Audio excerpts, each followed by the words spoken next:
तो स्वागत है दोस्तों आप सबका। जय जोहार, नमस्कार, हेलो, गुड मॉर्निंग। चलिए देखिएगा, आज है आपका 6 अक्टूबर 2022 और हम लोग कल का जो है करंट अफेयर को देखेंगे। ध्यान से देखिएगा, बहुत ही इम्पोर्टेंट है आज का भी। तो देखिएगा, पहला प्रश्न, निम्नलिखित में से किसे पर्यावरण, जल और जलवायु परिवर्तन मंत्रालय द्वारा मेदिनी पुरस्कार 2020-21 के लिए तृतीय पुरस्कार से सम्मानित किया गया है? ऑप्शन है यहाँ पर देखिएगा। करेक्ट आंसर है ऑप्शन नंबर बी, सही आंसर है अंकिता जैन। याद रखिएगा, अंकिता जैन। देखिए इसके संबंध में कि देखिए छत्तीसगढ़ के जसपुर की प्रसिद्ध लेखिका अंकिता जैन को पर्यावरण, जल और जलवायु परिवर्तन मंत्रालय द्वारा मेदिनी पुरस्कार 2020-21 के लिए तृतीय पुरस्कार से सम्मानित किया गया है। छोटे किसानों की समस्याओं को लेकर लेखिका अंकिता जैन ने ओहरे किसान, किताब का नाम आपको याद रखना है, ओहरे किसान नाम की जो है किताब लिखी थी, जिसके लिए उन्हें यह पुरस्कार मिला है। और विभाग के राज्य मंत्री के हाथों अंकिता जैन को प्रशस्ति पत्र, साल और 50,000 रुपये का जो है चेक सौंपा गया है। देखिएगा, पर्यावरण मंत्रालय द्वारा यह प्रतियोगिता 3 सालों में एक बार आयोजित किया जाता है। अंकिता जैन की जो है किताब और किसान, कम जमीन वाले किसानों की बात कहती है, जिसका अस्तित्व अब खतरे में है ना। और जो अपनी जो है आने वाली पीढ़ी को किसान नहीं बनाना चाहते हैं, जो समाज, सरकार, बिचौलियों की तरफ से, सबकी तरफ से जो है उदासीन है। ओके, ध्यान रखिएगा, ओहरे किसान, है ना, एग्जाम में पूछ सकता है। चलिए देखिएगा, लोक संस्कृति के साधकों की साधना से नए कलाकारों को प्रेरित करने के लिए छत्तीसगढ़ राज्य सरकार ने राज्योत्सव के अवसर पर 3 नए पुरस्कार प्रारंभ करने का जो है निर्णय लिया है। इसके अंतर्गत कौन सी जोड़ी जो है सही नहीं है? ऑप्शन यहाँ पर है माता कौशल्या। देखिए, ये कूट के माध्यम से उत्तर देना है। पहला है माता कौशल्या सम्मान। देखिए दूसरा है आपका, देखिए खुमान साव पुरस्कार। और तीसरा लक्ष्मण मस्तूरिया पुरस्कार। तो यहाँ पर कूट दिया है, देखिएगा कौन सा जो है सही जोड़ी नहीं है। तो इसका जो सही आंसर है ऑप्शन नंबर डी, इनमें से कोई नहीं। मतलब दोस्तों जो तीनों हैं, 1, 2, 3, ये तीनों सही हैं, जोड़ी सही है। तो चलिए देखते हैं इसके संबंध में। देखिएगा कि छत्तीसगढ़ सरकार ने लोक कला साधकों के सम्मान को लेकर बड़ा निर्णय लिया है। छत्तीसगढ़ की जो है राज्य स्थापना पर दिए जाने वाले राज्य अलंकरण श्रेणी में 3 नए पुरस्कार जोड़े गए हैं। यह पुरस्कार लोक कलाकार दिवंगत लक्ष्मण मस्तूरिया और खुमान साव व भगवान राम की माता कौशल्या को समर्पित होंगे। देखिएगा कि इसमें लोकगीत के क्षेत्र में लक्ष्मण मस्तूरिया पुरस्कार प्रदान किया जाएगा, वहीं लोक संगीत के क्षेत्र में योगदान देने वाले कला साधकों को खुमान साव पुरस्कार से सम्मानित किया जाएगा। इसी प्रकार माता कौशल्या के मायके और भगवान राम जी के जो है ननिहाल छत्तीसगढ़ में श्रेष्ठ रामायण मानस मंडली को माता कौशल्या सम्मान से नवाजा जाएगा।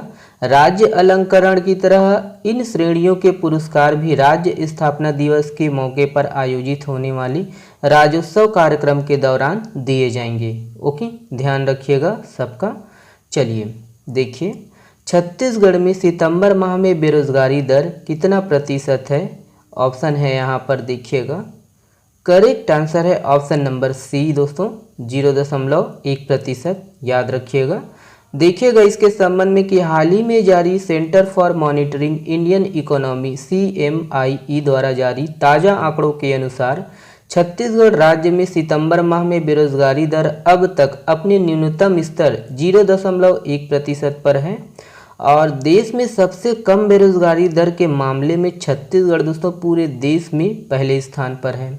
देश में 6.43% रहा इस बार बेरोजगारी दर का आंकड़ा।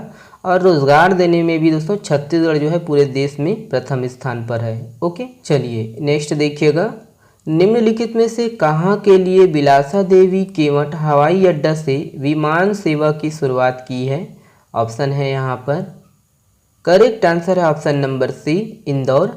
याद रखिएगा दोस्तों, इंदौर। देखिएगा कि मुख्यमंत्री भूपेश बघेल ने राजधानी रायपुर स्थित अपने निवास कार्यालय से और केंद्रीय मंत्री ज्योतिरादित्य सिंधिया ने नई दिल्ली से हरी झंडी दिखाकर फ्लाइट को बिलासा देवी केवट हवाई अड्डा चकरभाटा बिलासपुर से इंदौर के लिए रवाना किया। और देखिए, बिलासपुर से इंदौर रवाना हुई पहली फ्लाइट 50 यात्रियों को लेकर रवाना हुई। इस मार्ग पर एलायंस एयर द्वारा 72 सीटर विमान का संचालन किया जा रहा है। आपको याद रखना है दोस्तों कि एलायंस एयर कंपनी द्वारा बिलासपुर से दिल्ली, जबलपुर, बिलासपुर, प्रयागराज वायु मार्ग पर 1 मार्च 2021 को प्रथम नियमित घरेलू विमान सेवा प्रारंभ की गई तथा 5 जून 2022 से बिलासपुर से भोपाल के लिए भी नियमित विमान सेवा शुरू की गई। ओके, ध्यान दीजिएगा, ठीक है। चलिए देखिएगा, देखिए गौमूत्र खरीदी कार्य में छत्तीसगढ़ का कौन सा जिला प्रथम स्थान पर है? ऑप्शन यहाँ पर है, देखिए करेक्ट आंसर है option number C, Janjgir Champa. याद रखिएगा, ये जांजगीर चांपा देख लीजिए मैप के माध्यम से। ओके, तो देखिएगा दोस्तों कि मुख्यमंत्री भूपेश बघेल द्वारा 28 जुलाई 2022 को हरेली पर्व के दिन पूरे प्रदेश में गौमूत्र की खरीदी 4 रुपये प्रति लीटर की दर से की जा रही है। और हरेली पर्व से शुरू हुई गौमूत्र खरीदी कार्य में जांजगीर चांपा जिला अब तक 5093 लीटर की खरीदी के साथ पूरे प्रदेश में प्रथम स्थान पर है। और इसके तहत जांजगीर चांपा जिले के 2 गौठान विकासखंड अकलतरा के तिलाई व विकासखंड नवागढ़ के खोखरा गौठान में गौमूत्र खरीदी का जो है कार्य किया जा रहा है। देखिए कि इसी प्रकार 2926 लीटर के गौमूत्र खरीदी के साथ कबीरधाम जिला दूसरे स्थान पर है। 2900 लीटर गौमूत्र खरीदी के साथ कोरिया जिला तृतीय स्थान पर है। 2984 लीटर गौमूत्र खरीदी के साथ रायपुर जिला चौथे स्थान पर है। ओके, चलिए नेक्स्ट देखिएगा। देखिए, महाराष्ट्र के वर्धा की तर्ज पर छत्तीसगढ़ में सेवाग्राम का निर्माण कहाँ किया जाएगा? ऑप्शन है यहाँ पर, करेक्ट आंसर है ऑप्शन नंबर बी है, खपरी ग्राम, नवा रायपुर। याद रखिए। देखिएगा कि स्वतंत्रता आंदोलन के मूल्यों और महात्मा गांधी के स्वराज ग्राम स्वराज की संकल्पना को संजोने तथा उनके विचारों पर आधारित विकास के रास्तों को प्रदर्शित करने के लिए नवा रायपुर अटल नगर में प्रस्तावित सेवाग्राम निर्माण का जो है प्रारंभिक कार्य शुरू हो गया है। देखिएगा कि सेवाग्राम निर्माण पर करीब 198 करोड़ रुपए की राशि खर्च होंगी। पहले चरण में 100 करोड़ के कार्यों को पूरा किया जाएगा। महाराष्ट्र के वर्धा की तर्ज पर सेवाग्राम निर्माण के लिए नवा रायपुर के ग्राम खपरी स्थित ग्रीन बेल्ट में 77 एकड़ भूमि का चिन्हांकन किया गया है। ओके, देखिए छत्तीसगढ़ को कितने वंदे भारत ट्रेनों की सुविधा मिलेंगी? ऑप्शन यहाँ पर है, ऑप्शन नंबर सी सही आंसर है 2। याद रखिएगा 2। अगला प्रश्न, किस विख्यात अभिनेता को मुख्य निर्वाचन आयुक्त ने चुनाव आयोग का नेशनल आइकन बनाया है? ऑप्शन है यहाँ पर, करेक्ट आंसर है ऑप्शन नंबर ए है, पंकज त्रिपाठी। याद रखिएगा। नेक्स्ट देखिएगा।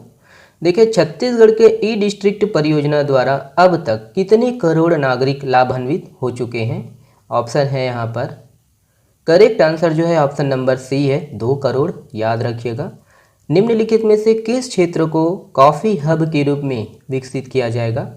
तो हाल ही में अंतर्राष्ट्रीय विश्व कॉफ़ी दिवस मनाया गया, तो इसका जो सही आंसर है ऑप्शन नंबर ए सही आंसर है, दरभा, है ना, बस्तर वाला दरभा। देखिए, हाल ही में चर्चित कांदा डोंगर छत्तीसगढ़ के किस जिले में स्थित है? ये पर्यटन स्थल है। तो यहाँ पर ऑप्शन है, देखिएगा करेक्ट आंसर है ऑप्शन नंबर सी सही है, गरियाबंद। तो यहाँ पर मैप के माध्यम से लोकेट कर दिए गए हैं, आप देख लीजिए ये गरियाबंद है ना।